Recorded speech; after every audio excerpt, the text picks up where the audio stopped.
Boa noite. Como a maioria dos cineastas, ele começou pelo curta-metragem. Quando chegou ao primeiro longa, já havia arrebatado mais de uma centena de prêmios. Seu nome figura entre aqueles que dão identidade ao cinema pernambucano. Camilo Cavalcante é o nosso entrevistado de hoje. Camilo, boa noite. Boa noite, Obrigada Estela. por você ter aceito o nosso convite. Que é isso, para mim é um prazer e uma honra estar aqui podendo conversar contigo. E sobre cinema, Sobre cinema, o que é o mais importante. Claro. Camilo, quantos anos já, assim, dedicados ao cinema? Olha, já faz muito tempo, assim, que eu me dedico a essa atividade artística, né? Desde 95, assim, acho que o de 95 é um ano demarcador. Foi quando eu fiz um primeiro curta chamado Cálice, né? Eu era estudante de comunicação social. Posso perguntar quantos anos você tinha nessa época? Eu tinha uns 20 anos. Começou super novo, então. Eu tô com 42 hoje, então faz 22 anos já. Que esse meu interesse por audiovisual, por cinema, surge, acho que na infância mesmo, sabe? E é uma coisa que veio comigo como um sonho até, porque até chega a se esbarrar no momento de vida, né? Você é adolescente ali, tem que escolher uma profissão para entrar para a universidade. Na época não tinha cinema aqui, então eu entrei para o jornalismo, da comunicação social. O que muita gente fez, muita gente do cinema fez isso, porque não tinha o curso, aí ia para jornalismo, buscava uma coisa correlata, né? Sim, muita gente, né? Lírio, Paulo Caldas, Adelina, Cláudio Assis não, Cláudio Assis era de economia, mas teve um núcleo ali nos anos 90 na Federal, né, que é o pessoal que fez não só um cineclube, mas Samuel, que hoje é professor, enfim, tem um pessoal que meio que antecede a minha geração, né? Mas nessa época a gente já ouvia falar em Lírio, Paulo Caldas, o Baile Perfumado, que foi um filme-evento realmente que reuniu muita gente aqui, se não todas as cabeças mais atuantes na época, e eu ali como jovem estudante de jornalismo, os meus exercícios das disciplinas que eram possíveis, eu sempre entrevistava algum realizador. E nessa entrevistei Lírio, entrevistei Cláudio Assis, sabe? Conheci Paulo Caldas nesse momento também, e ia em todas as sessões, o lançamento do Dessa Lero Lero, né? O filme de Lírio e do Amin Steppler, para mim foi um marco. Era uma época que não havia... as leis de incentivo eram inexistentes, né? O Collor, Fernando Collor de Mello, acabou com o Embrafilme, com qualquer possibilidade de você realizar cinema no Brasil. Então, eu sou de uma geração que estava ali no Centro de Artes e, ao mesmo tempo, tinha uma necessidade de expressão e que começou fazendo seus primeiros exercícios cinematográficos ali com a câmera VHS, com a câmera VHS compacta, com o que você tinha à mão, né? com um instrumento que você tinha à mão. Agora, você falou que esse interesse, ele nasce, na verdade, esse encantamento nasce, na verdade, na infância. Sim. De que forma? Quer dizer, você frequentava muito cinema, seus pais tinham um apreço diferenciado pelo cinema, quer dizer, o que é que starta esse encantamento? Sim, acho que tem um pouco disso tudo. Minha mãe tinha um interesse muito grande pelo cinema, meu pai também, mas eu nasci em Recife, só nasci em Recife e logo na infância fui morar no interior do Piauí. A gente morou em Buriti dos Lopes, Floriano, Parnaíba, então a minha primeira infância foi toda no Piauí. E o cinema no interior tem uma sedução, sabe? Assim, é onde a gente se encontra, é onde a comunidade se encontra. Naquele momento, então, nos anos 70, final dos anos 70, o cinema era o catártico, realmente. Então, acho que esse encantamento começa aí.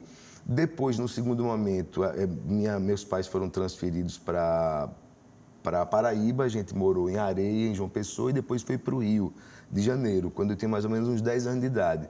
Então, nessa época, eu ia para todos os cinemas da Tijuca. Já com 10 anos, ia sozinho. Minha mãe ficava em pânico, mas também o Rio de Janeiro, daquela época, não era tão perverso quanto é hoje. Então eu levava uma ficha telefônica enfiada na meia para chegar na porta, disse, mamãe, cheguei, vi o filme, estou saindo, voltando para cá, chegava em casa, cheguei. Ela ficava com 10 anos de idade, né? Mas aí percorria todos os cinemas. O que você assistia? Tudo. Tudo, do filme hollywoodiano, naquela época tinha também o cinema nacional, tinha filmes interessantes, assim, como A Marvada Carne, Com Licença, Eu Vou à Luta. Ao mesmo tempo, era uma época que começou o advento do VHS, daquelas fitas de vídeo, as primeiras locadoras.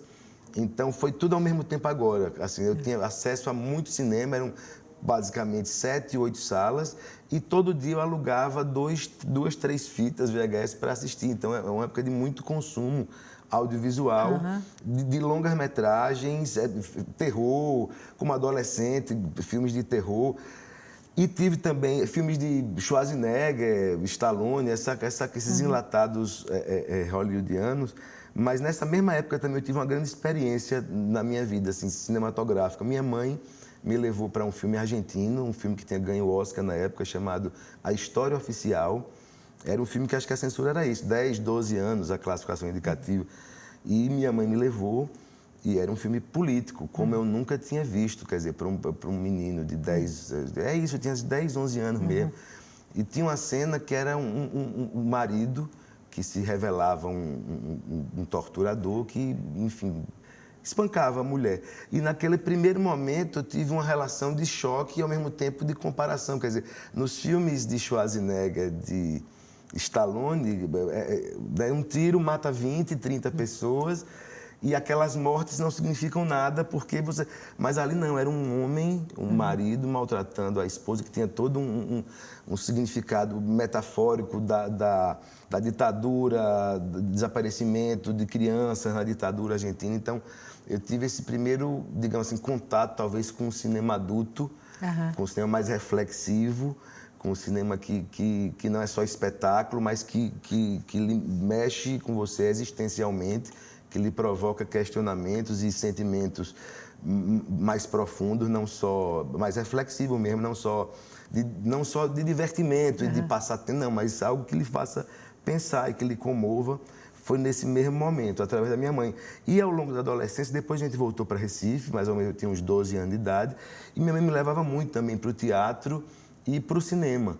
Então, eu acompanhava assim, meus primeiros... Ou seja, a culpa é da sua mãe. Talvez, assim, pela assiduidade de me levar para assistir obras, sei lá, obras que naquele momento mexeram muito comigo e mostraram uma outra possibilidade do audiovisual, que não seja só o entretenimento ou algo mais cartesiano, aristotélico, né?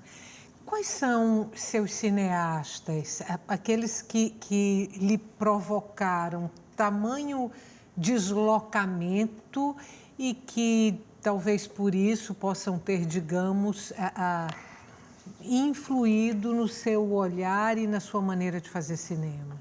Olha, são vários, é uma lista interminável, mas nesse mesmo processo, eu tinha uns 15 anos assim, e conheci Luiz Buñuel, né, através de um amigo da minha mãe, Sebastião Villanova, que é sociólogo, enfim, me falou sobre Buñuel. Eu digo, rapaz, quem é esse Luiz Buñuel? O Sebastião me falava de uma forma tão apaixonada que me deu curiosidade. Então, na Classic Video, aqui do senhor Cláudio Brainer, eu aluguei praticamente todos os VHS de Luiz Buñuel. E tive também, nesse momento, uma outra ruptura, né?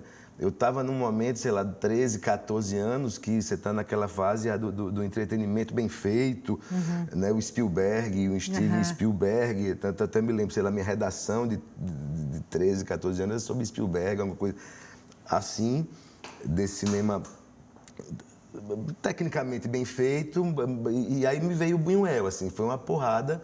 Eu descobri mais outra vertente, outra possibilidade de se fazer cinema, de se contar uma história, né? Porque a gente cinema, você é um contador de história, e uma história tem milhões de maneiras de possibilidade de ser contada, né? Eu falei na abertura que você começou pelo curta-metragem. Quantos são? São 14. 14. Tem um deles que a gente separou aí uma cena, que é O Velho Mar e o Lago. Eu vou pedir para a gente assistir uma cena desse filme, porque é, inclusive, um dos seus filmes premiados. A gente assiste, eu vou te pedir para falar um pouquinho sobre esse filme e depois a gente vai falando sobre outras coisas e sobre outros filmes, enfim, vamos ver um pedacinho de O Velho Mar e o Lago. Vamos lá.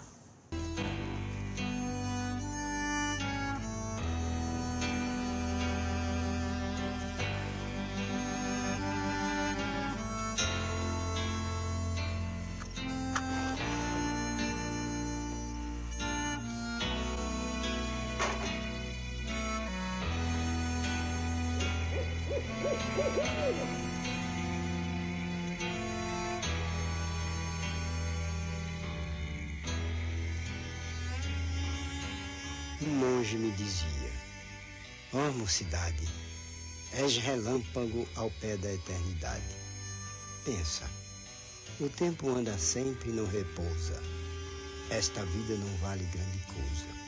Uma mulher que chora, um berço a um canto, o riso às vezes, quase sempre um pranto. Depois o mundo, a luta que intimida. 4 círios acesos, eis a vida.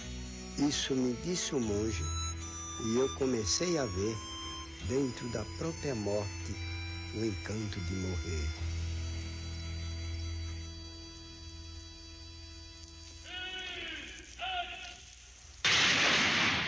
Soldado Ildefonso, apresenta a arma! Soldado Ildefonso, número 867, 1ª Divisão da Infantaria do Exército, comandada pelo general João Batista Mascarenhas de Moraes, e do 1º escalão de embarque sob a responsabilidade do general Zé Nobre da Costa. Apresentando arma, senhor! Soldado, descansa!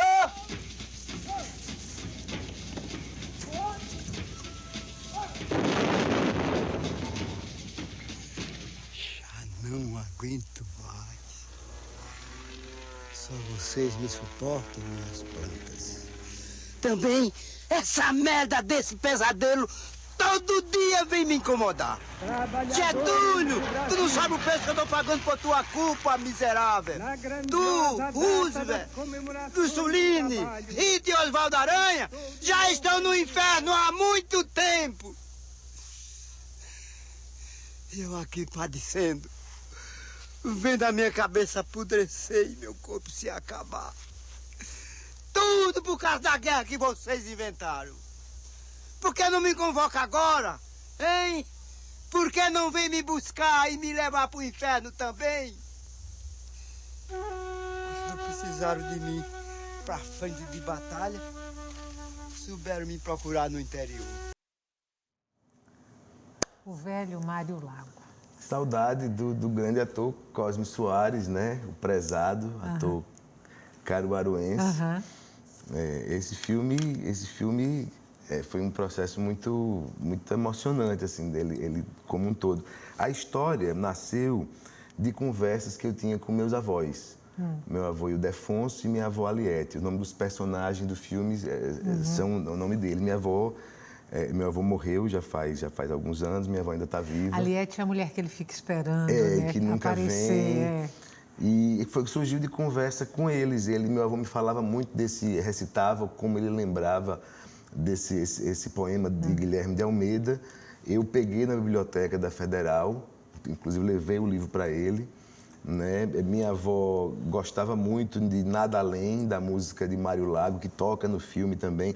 A ideia era que Mário Lago fosse protagonista, porque tem até um trocadilho no nome, né? O Velho Mário Lago, né? E só que eu insisti algumas vezes e ele não aceitou, disse que estava muito velho, que o cinema era muito demorado e muito cansativo. Não tiro a razão dele, mas não topou. Então, um amigo meu me avisou que estava tendo a peça O Alto das Sete Luas de Barro, aqui, que eu nunca tinha visto, ia passar no Sesc de Santo Amaro. Fui assistir, porque tinha o ator Cosme Soares, prezado, né? O apelido dele era... O apelido é prezado porque ele era uma pessoa tão grandiosa que ele, para não esquecer, ele tinha uns lapsos de memória e para não magoar ninguém, porque esquecia o nome, ele chamava todo mundo de prezado. E aí eu vi a peça onde ele faz o papel do mestre Vitalino, né, no Alto das Sete Luas de Barro, e fiquei maravilhado. Fui falar com ele depois da peça, mandei o roteiro, ele aceitou. E para minha grande felicidade, aí daí a gente ensaiou durante 6 meses. Foi né, porque é um filme que exige não só fisicamente, mas também esse monólogo é muito longo e é um filme que provoca, que vai fundo na emoção do ator. Então a gente teve um processo de ensaio de 6 meses, eu sempre ia a Caruaru. E daí filmamos em Lagoa do Ouro, no Agreste Pernambucano, na beira de um açude. A gente construiu o farol e essa casinha cenográfica e filmamos em Lagoa do Ouro. Foi uma experiência, foi o meu primeiro filme, digamos assim, com algum orçamento, porque ganhou o concurso para curtas-metragens do Ministério da Cultura na época. Então não foi guerrilha? Esse não, foi o primeiro filme que eu tive algum orçamento para fazer, porque o roteiro ganhou esse concurso, na época, o concurso do Ministério da Cultura. Que prêmios o filme ganhou? Além aí do concurso? Esse prêmio foi para a realização, né? Depois ganhou bastante prêmio. Participou de muitos festivais na época, mas ganhou o melhor filme aqui no Festival de Cinema de Recife, na época não era CinePE ainda. Ganhou melhor filme, melhor ator, melhor direção, ganhou em Cuiabá, ganhou na Mostra do MIS em São Paulo. Foi um filme que teve uma circulação, talvez o meu primeiro filme que circulou tanto, assim, naquele momento. Foi muito importante, assim, acho que para todo mundo que fez, a gente... O orçamento era muito pequeno, sabe? Tinha-se um orçamento, mas o orçamento era muito pequeno. Não é porque tem um orçamento que deixa de ser um filme nas condições de guerrilha. A gente estava filmando praticamente uma locação só, mas toda a equipe era de fora. A gente conseguiu, na época, um apoio da prefeitura, questão de acomodação, alimentação. E foi um trabalho muito intenso, assim, que a gente rodou também pela nossa limitação orçamentária.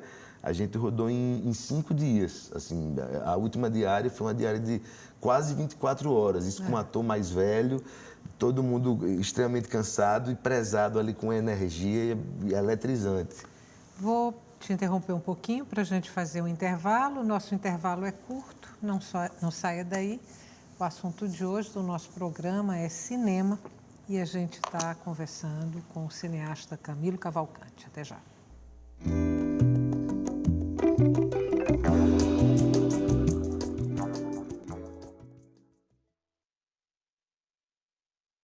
O elenco da Paixão de Cristo, mas ele...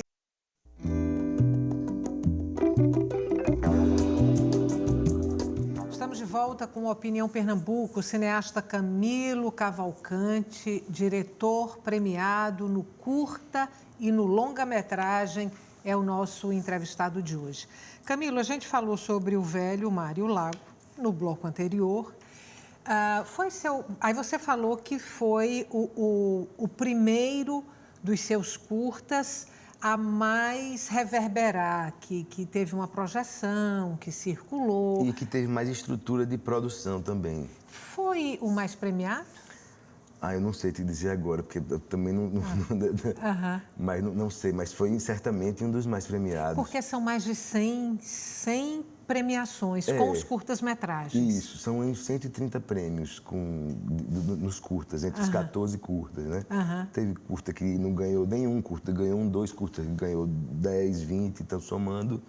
Mas acho que é isso, acho que o prêmio, na verdade, não é algo para a gente ficar contabilizando.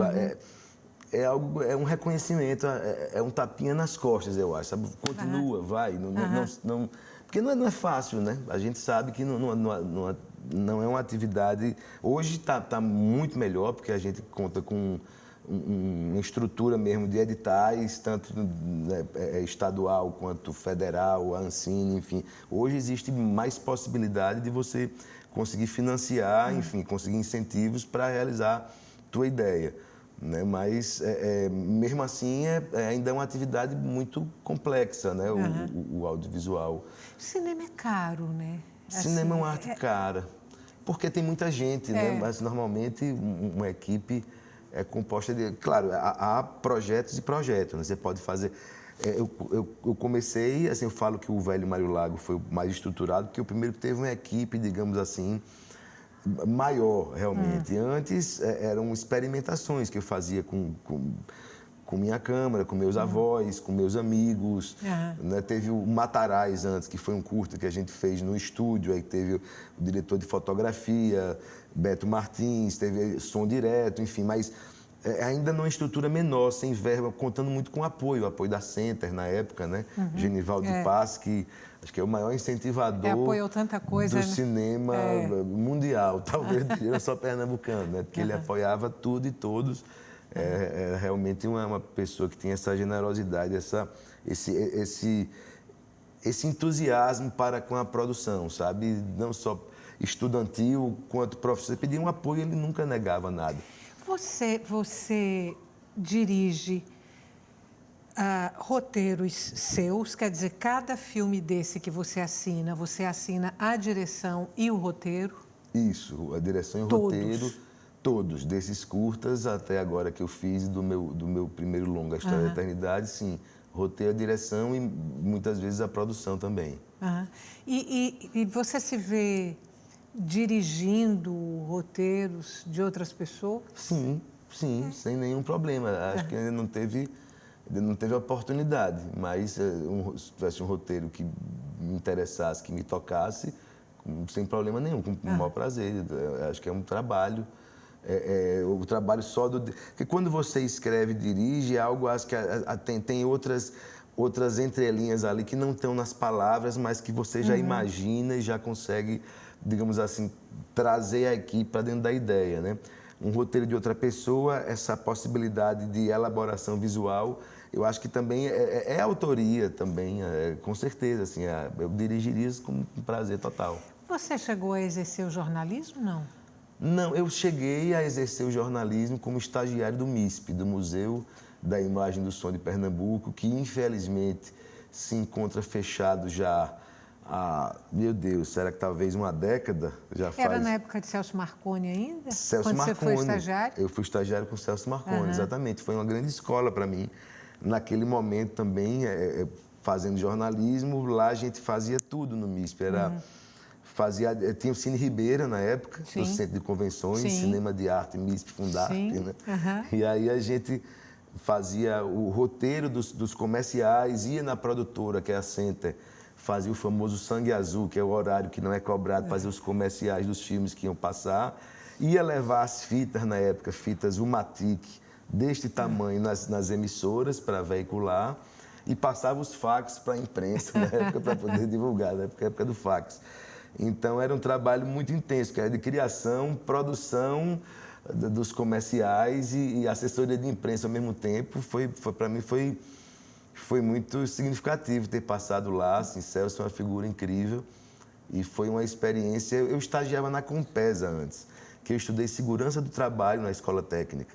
E estava na Compesa fazendo um estágio para finalizar o curso e ao mesmo tempo já estava estudando jornalismo. E resolvi abandonar, aqui na TVU inclusive, num programa que Cláudio Ferrari apresentava, Roda Viva não, é o da... Enfim, eu não lembro agora o nome, mas era um programa de auditório. Era alguma coisa com a TV Viva? Tela Viva, será que pode ser? Exatamente. Cláudio Ferrari era apresentador e eu conheci Celso Marconi nesse programa, estava precisando de estagiário, fui lá e comecei a estagiar e passei lá uns 2 anos como estagiário do MISP. Você falou que começa a trabalhar com cinema e com VHS. Você já transitou por todos os formatos? Não sei, mas... Digital, 16, 35? 16, filmei em 16, 35, Hi8, Umatic, Betacam, VHS, Super VHS, Eu acho que Super 8 também, que no Rapsódia para o Homem Comum tem algumas cenas que a gente filmou em Super 8. Eu acho que passei por muitas bitolas, se não todas, assim, que coexistiram no tempo. Porque hoje o Matic não existe mais, né? Tão pouco Betacam, tão pouco Hi8. Né? Então, eu já experimentei em várias bitolas mesmo, em vários formatos específicos. Tirando aí o jornalismo que você exerceu só como estagiário, você tem outras atividades além do cinema? Não, assim, minha atividade principal é os meus filmes, o meu trabalho como cineasta, como diretor também de outros projetos, né? Acabo de fazer no ano passado uma série só como diretor, a série que foi idealizada por Carla Francini, a produção é da Urso Filmes, eu fui contratado como diretor e dirigi 7 episódios da série Índios no Brasil. Para a TV? Para a TV, juntamente com a Adelina Pontual, que dirigiu também 6 episódios. Essa série vai ser exibida aqui, na TVU. Vai ser na TVU. E a estreia é dia 26 de julho. 26 ou 27, não estou bem certo. Acho que 26, deixa eu checar aqui. 26, às 22 horas, né? 10 da noite. É isso. É uma série que vai passar na rede de TVs públicas do Brasil inteiro. Mas não é sua única experiência com televisão, não, eu também já faço publicidade, já fiz publicidade. Eu oscilo um pouco porque o mercado também oscila. E às vezes o meu próprio trabalho autoral não me permite tempo para trabalhar, mas faço trabalho com publicidade também já há algum tempo. Eu vi também que você tem uma direção no teatro. Você dirigiu um monólogo que é inspirado no Cão Sem Plumas. Não sei se inspirado ou se é construído a partir do poema. É construído. A partir do poema. A partir do poema, de João Cabral de Melo Neto. Como é que foi essa sua experiência com o teatro? Isso foi um convite de um amigo meu, chamado Silvio Pinto, grande ator aqui de Recife. A gente tinha feito um curta juntos, o Presidente dos Estados Unidos, onde ele e Daniela Câmara são os protagonistas. E depois dessa experiência ele me convidou para dirigir o Cão Sem Plumas. E eu achei um desafio, porque eu nunca tinha trabalhado com teatro. O texto de João Cabral é muito denso e foi um desafio transformar aquelas palavras em interpretação, em mise-en-scène, na verdade, né? Mas eu gostei muito da experiência, assim, do desafio, e a gente circulou por 5 cidades do interior, aqui de Pernambuco, e depois fui em temporada para escolas públicas no antigo Armazém 14, né? Sim. E aí teve um eco muito interessante, principalmente nos estudantes na época, porque o desafio era como transpor um texto tão denso para prender também a atenção, né? Porque muitas vezes, o texto, principalmente para quem não tem, digamos assim, toda uma habilidade com as letras, é um texto intransponível muitas vezes. Então, como trazer isso através de metáforas visuais também. Foi uma experiência muito interessante que eu gostei de repetir até. Teatro não é algo que me encanta também. Que coisa bacana, muito bom. Olha só, mas vamos voltar para o cinema. Sim. A gente tem o trechinho de um outro curta seu, Leviatã, e a gente vai fazer a mesma coisa, vai assistir essa cena do filme e depois você comenta. Maravilha, tá ótimo. A linha do Equador e a voz da santa dizendo: o que é que eu tô fazendo cá em cima desse andor? A tinta pinta o asfalto, enfeita a alma, motorista é cor na cor da cidade, batom no lábio nortista, o olhar vê tons tão sudestes, e o beijo que vós me nordestes, arranha-céu da boca paulista. Cadeiras elétricas da baiana, sentença que o turista cheire, e os sem amor, os sem teto, os sem paixão, sem alqueire, no peito dos sem peito uma seta, e a cigana analfabeta lendo a mão de Paulo Freire.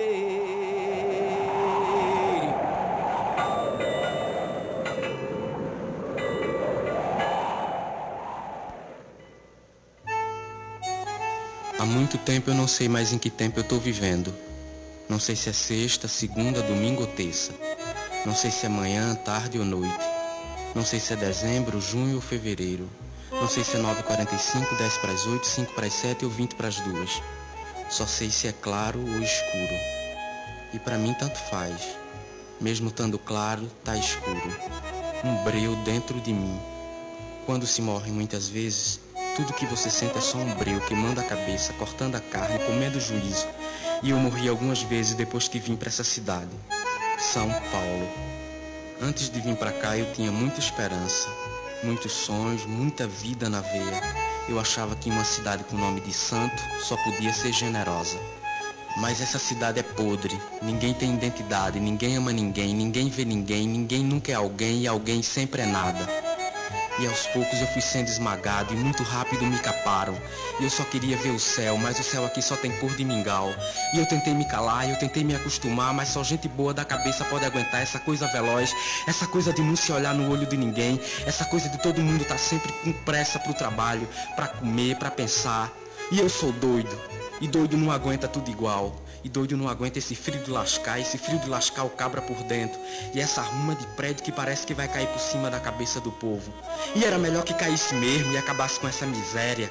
Gente que acha que pensa que vive, mas isso não é vida.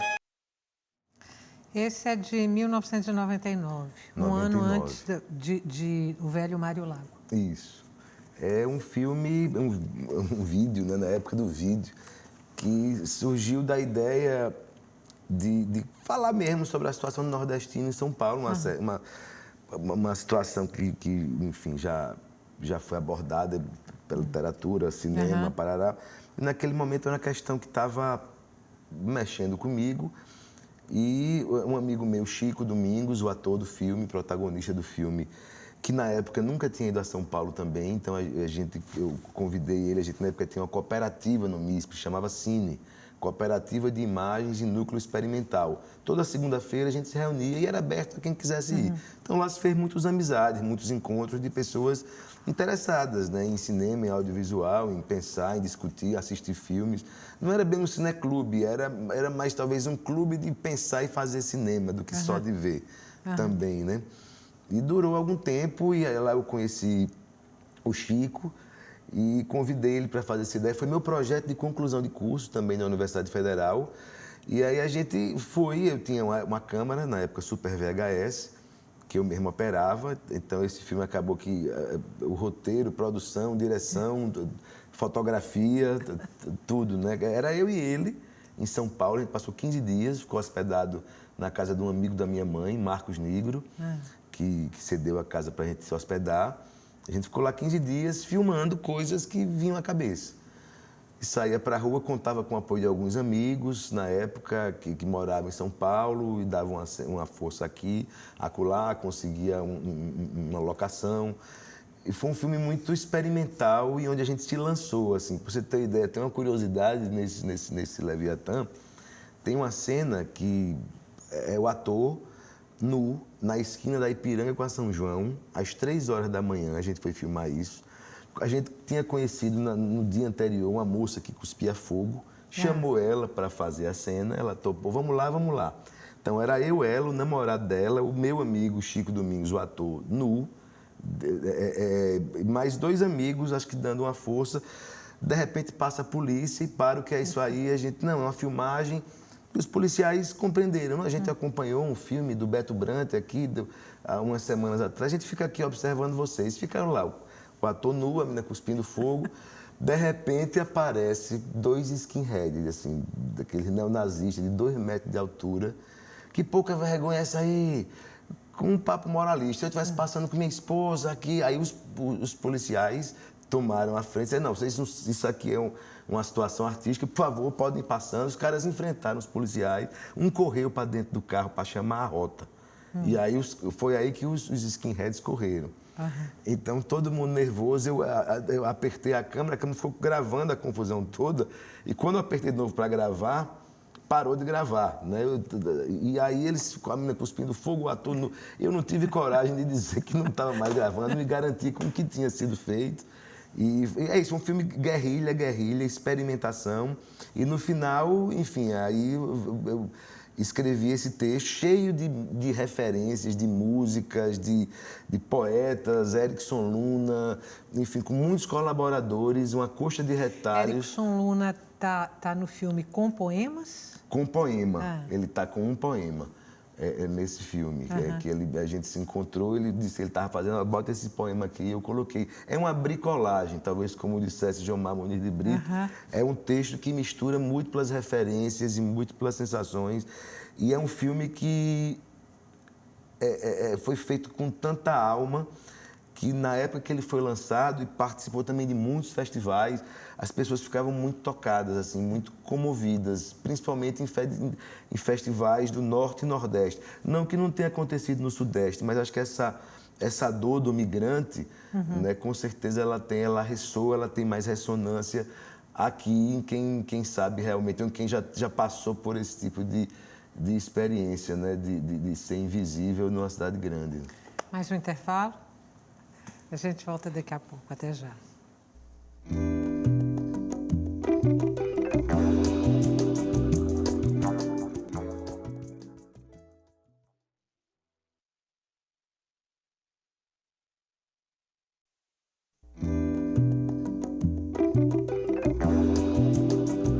Estamos de volta para o terceiro e último bloco do Opinião Pernambuco. O assunto hoje no nosso programa é cinema.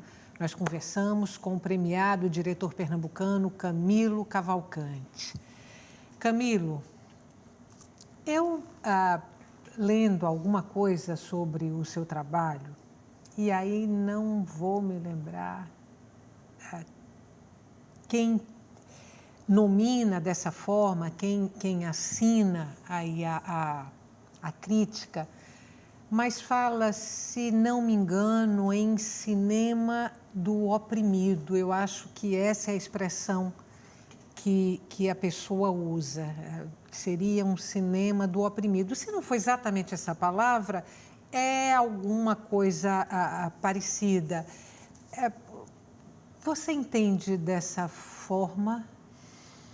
Não sei, assim, eu acho que o cinema que eu busco fazer é um cinema talvez humanístico, que fale do ser humano, né?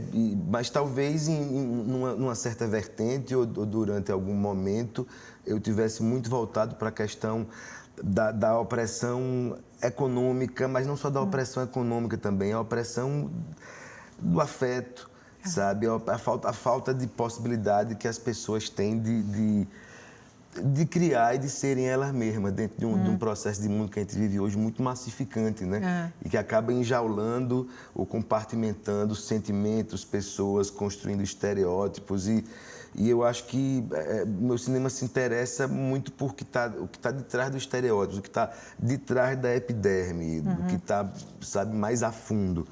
É um cinema que sim, que tem também essa preocupação. Eu não posso estar ali, eu acho que um artista também ele precisa se posicionar em relação ao mundo, né? A gente não pode estar vendo o que está acontecendo à nossa volta, na nossa cidade, no nosso estado, no nosso país, né? A relação de exploração, né? De injustiças históricas que se repetem, e sempre as camadas mais pobres é que são sacrificadas e uma pequena elite que domina, que tem o poder ali, quer dizer, acho que a gente vive governado, na verdade, pelo dinheiro e pela vaidade, né? E é uma pequena elite e quem está ali embaixo, a maior parte da população, escanteada, oprimida, humilhada, alijada dos seus direitos e isso me interessa muito, acho que sempre vai me interessar, mas acho que não, talvez isso não só como talvez o mote, mas o pano de fundo. Acho que o que está em primeiro plano é justamente a pessoa humana, né? A história de cada um, que isso sim é particular e é genuíno, né? Cada ser humano tem a sua história, a sua peculiaridade. Quando você chega ao longa, quando e como se dá aí essa transição do curta para o longa-metragem? Foi um processo longo, realmente. E não que eu ache que o longa, hierarquicamente, é mais importante que o curta. Eu não entendo dessa forma. Acho que o curta, longa, enfim, cada qual é uma obra de arte. Não importa a duração, o gênero, enfim. A ideia, quando eu fiz o curta-metragem A História da Eternidade, em 2003... que era um plano-sequência, um falso plano-sequência que a gente falava sobre os instintos humanos nesse filme durante o processo de confecção do roteiro e de pesquisas, de viagens ao interior. Foram me surgindo as 3 histórias de amor, né, de que fala o filme, o longa, A História da Eternidade. Que tem o mesmo nome. Que tem o mesmo título, E escrevi o roteiro, consegui apoios para desenvolvimento de roteiro através do MINC, e a gente desenvolveu o roteiro. Até conseguir aprovar no edital foram bons 10 anos, assim, entre 9 e 10 anos. Até conseguir, botava, não era aprovado, mexia no roteiro, inscrevia de novo, não era aprovado, mexia de novo, inscrevia novamente. Era uma coisa de obstinação, realmente. Acho que eu talvez tenha vencido pelo cansaço, pela insistência, por não desistir. Até que em 2010, o filme foi premiado no edital de longas de baixo orçamento do Ministério da Cultura. E a gente ganhou esse edital e filmamos em 2012, né? Até conseguir, enfim, formatar todo o elenco, fazer os últimos tratamentos de roteiro, fechar a equipe. Qual era o orçamento? O orçamento era de um filme de baixo orçamento, o edital R$1.200.000. E você conseguiu fazer com esse orçamento, quer dizer, dentro desse valor, ou precisou captar mais recursos? Não, conseguimos realizar. Depois captamos mais recursos para distribuição. Foi um filme, realmente um baixo orçamento, que era um filme complexo, assim, do ponto de vista técnico, porque é um filme um elenco muito grande, uma trama múltipla, tinha efeito de chuva, esse tipo de coisa técnica que realmente você precisa de um orçamento, né? E a gente filmou em 2012, 2010 ganhou o edital, 2012 a gente filmou em Santa Fé, que é uma pequena comunidade que fica a 60 quilômetros de Petrolina, né? A gente contou com todo o apoio da comunidade, assim, sou muito agradecido, foi uma relação que se estabeleceu bem de cooperação, sabe, entre os moradores e a produção do filme. Filmamos em 2012, 2013 finalizamos, em 2014 aí o filme foi lançado no Festival de Roterdã. Depois aí passou em vários festivais brasileiros e no exterior também, depois de 2014. 2015 o filme estreou nos cinemas, comercialmente. Ou seja, você estreou no longa com o pé direito. Acho que foi um filme que tocou também muita gente, é um filme bastante sensível, que tem uma poesia intrínseca muito forte, assim, tocou muita gente.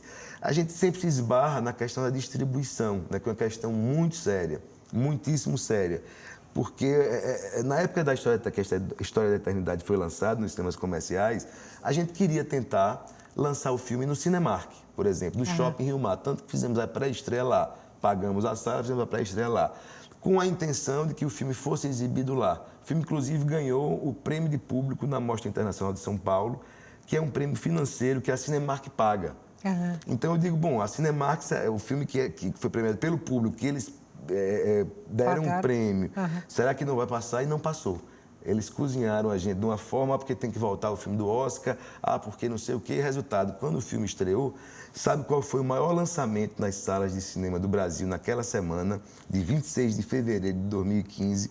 Foi o filme da Sininho, Tinkerbell. O Tinkerbell 12, sei lá o quê. Um filme que nos Estados Unidos não foi lançado nos cinemas, foi só para o mercado de vídeo caseiro, de DVD, E no Brasil foi lançado, quer dizer, eles mandam o lixo deles, impõem e ocupam as salas e a gente não tem o direito, assim, é constrangedor, porque você não consegue botar o seu produto na vitrine, né? E acaba não tendo a oportunidade realmente nem de iniciar um diálogo com o público, né? Esse é o calcanhar de Aquiles do cinema brasileiro, esse problema da distribuição, da exibição, espaços para exibir o filme? A mesma coisa do problema da reforma agrária, assim, já está tudo loteado pelos latifundiários, você não tem onde botar o seu terreninho, entendeu? Para plantar o seu quiabo, o seu chuchu cinematográfico. Ele não vai crescer, ninguém vai ver, olha que pé de chuchu bonito.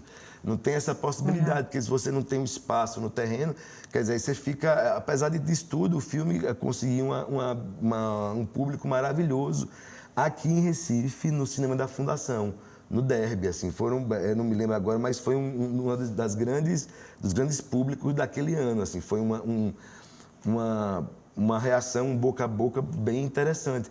E que aí é isso, eu apostava que o filme pudesse dialogar também com um público mais amplo, sabe? Com um público talvez mais maduro, mais dentro de um circuito mais amplo. Mas a gente não teve essa possibilidade, porque realmente é difícil furar esse bloqueio econômico, comercial que é imposto, né? Vamos assistir um trechinho do filme? Claro.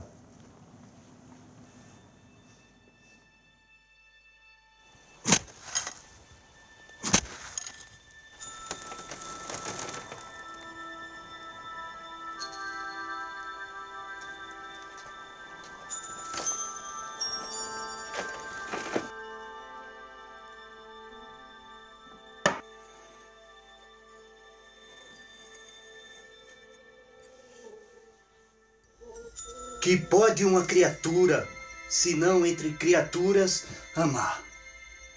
Amar e esquecer, amar e mal amar, amar, desamar, amar?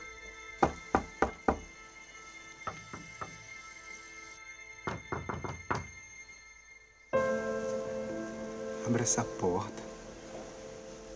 Deixa o meu amor entrar pra tomar conta de tu, criatura.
Aí tem, entre os prêmios que o filme conquistou, tem melhor ator, não tem, para Irandir? Tem, Irandir ganhou em Santos, alguns festivais. Melhores atrizes. que são 3. São 3, Marcélia Cartacho, Débora Ingrid e Zezita Matos. Ganhou também em alguns festivais melhores atrizes, ou hora uma, hora outra. Né? Ganhou melhor direção, melhor roteiro também. Foi um filme foi um grande prazer também trabalhar com um elenco tão maravilhoso, sabe, quanto esse. Assim, a gente teve esse processo na locação, né, naquele lugar que não pegava nem celular. A única forma de comunicação com o mundo exterior era o orelhão, o telefone público que tinha lá no vilarejo. Então a gente teve esse tempo para mergulhar nesse universo que a gente estava retratando, né? Que acho que é um lugar com referenciais próprios em relação ao tempo e ao espaço, assim, que, sabe, que parou no tempo, que guarda outros referenciais mesmo. Então foi um processo muito bonito, acho que de toda a equipe e desse jogo com o elenco, assim, dessa preparação nas filmagens, sabe? É um filme delicado, acho que é um filme é um filme feminino. Ele fala muito do universo feminino, sabe? Dos desejos, né? Dos desejos das 3 mulheres, das diferenças. Então, foi um processo bem delicado de trabalhar. A gente tem aí 2 minutos e um quebrado para terminar o programa. Já, rapaz. Já, mas depois você volta outro dia. Com o maior prazer. Aí a gente continua. Mas me fale dos seus projetos próximos, os que estão aí na porta. Você me falou que está finalizando 3 longas. Isso, 3 longas. Tem o King Kong em Assunção, que a gente filmou agora na Bolívia e no Paraguai, e tem uma cena aqui também na Zona da Mata. A gente tá em processo de montagem. O documentário Beco, que foi filmado durante 2 anos, entre 2011 e 2012, aqui no Beco do Inferno, que é um anexo do Mercado de Afogados, ali junto da estação de metrô, que a gente também está em fase de montagem, e tem um que já está com um corte finalizado. A gente está em busca de apoio, de incentivo para a finalização, que se chama O Palhaço de Cara Limpa, que foi filmado aqui também, esse único desses 3, sem orçamento nenhum, que esse fala... é guerrilha. Esse totalmente, que fala sobre o momento que a gente está vivendo agora. A gente filmou entre a eleição, entre a votação do impeachment de Dilma na Câmara dos Deputados e o primeiro discurso de Temer. Então, é um filme que está muito atual, que a gente fala desse momento através da história de um ator que não tem palcos para atuar, então está recém-separado, e Flávio Renovato é o protagonista. E, enfim, é um filme muito, muito vivo, fala sobre política, sobre a situação da cultura e, ao mesmo tempo, da relação da mãe com o seu filho. Você tem também, no curta-metragem, experiência com documentário? Não, documentário não. O Beco vai ser meu primeiro documentário. Já tenho alguns trabalhos, como o Ave Maria, ou Mãe do Sertanejo, o Ave Maria, ou Mãe dos Oprimidos, são 2 curtas sobre esse tema da Ave Maria que flertam com o documentário, né? Que é uma ficção documental, ou um documentário ficcional, enfim, que tem esse flerte, né? Última pergunta para você responder rapidinho. Você falou aí da dificuldade dos filmes brasileiros fazerem carreira no circuito comercial. O circuito dos festivais resolve, de alguma forma, a carreira desses filmes que são feitos no Brasil? Não resolve. Agora, por outro lado, muitas vezes é a única possibilidade que um filme tem para passar em determinada cidade, em determinada região. Porque, de outra forma, talvez seja difícil chegar na sala de cinema. Mas acho que, enfim, hoje em dia também os meios estão mais diversos, né? Tem o vídeo on demand, a coisa está mudando bastante. Acho que a gente também tem que encontrar nossas alternativas, nossos caminhos, sabe? E hoje, tecnologicamente, acho que a gente está num momento mais favorável. Boa noite mais uma vez. Obrigado a você, Estela. Obrigada mais uma vez. Boa noite, querida. Boa noite. Para você que está em casa, muito obrigada pela companhia até agora. E o Opinião Pernambuco volta na segunda-feira.